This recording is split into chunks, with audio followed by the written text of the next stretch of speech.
Selamat datang di Nagita Dakuna Channel. Kali ini kita akan membahas tentang Pagoda Avalokitesvara.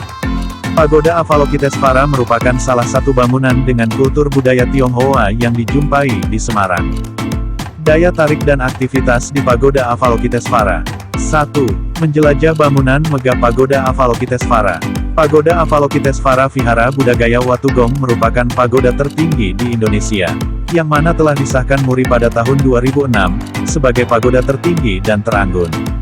Memiliki tinggi 45 meter, di mana terbagi dalam 7 tingkatan ruang.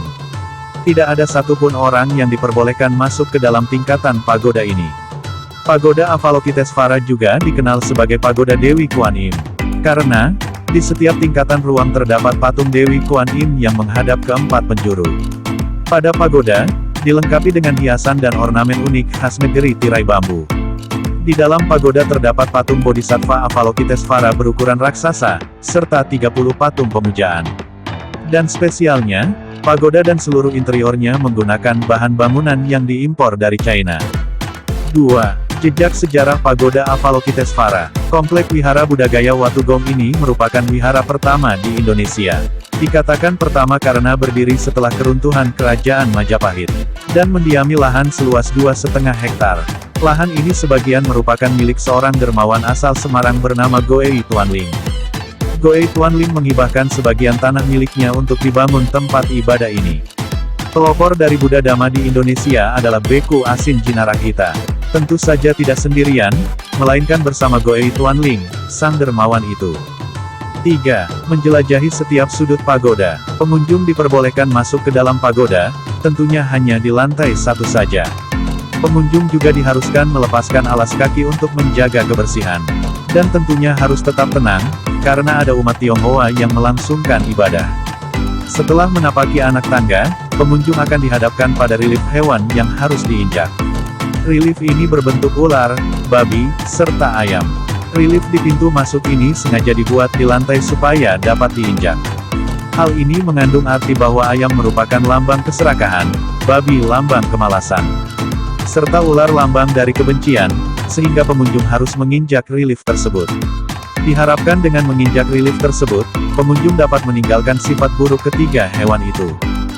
4. Tempat pemujaan. Pagoda Avalokitesvara dapat dikatakan pagoda 1000 patung, karena memiliki banyak sekali patung. Mulai dari bagian dalam pagoda hingga di halaman, terdapat patung berbagai karakter. Usia dan ukuran patung pun beraneka macam, mulai dari yang bayi hingga tua. Yang paling unik, di bagian kanan wihara terdapat patung Buddha yang sedang tidur. Patung sepanjang 16 meter ini bergaya tidur, dengan posisi tidur kepala di sebelah selatan. Di atas patung tersebut terdapat pohon yang selalu berbunga tanpa mengenal musim. Dengan adanya pohon tersebut, menambah cantik keberadaan patung Buddha tidur ini. Karena bunga-bunga dari pohon tersebut berguguran setiap saat. 5. Ritual Ciamsi hingga pita pengharapan di pohon Bodhi. Di depan patung Bodhisattva Avalokitesvara, pengunjung dapat melakukan ritual Ciamsi, yang merupakan ritual untuk mengetahui nasib manusia. Caranya dengan menggoyang-goyangkan beberapa batang bambu hingga salah satunya jatuh. Yang jatuh inilah yang akan dibacakan oleh petugas dan akan menjadi penentu nasib. Di depan pagoda, terdapat pohon Bodhi yang sudah ditanam sejak tahun 1955.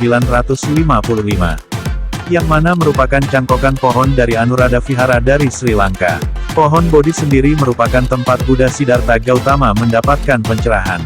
Pada setiap dahan pohon, terdapat pita merah terikat yang bertuliskan huruf China dan Latin, yang berisi pengharapan dari pengunjung.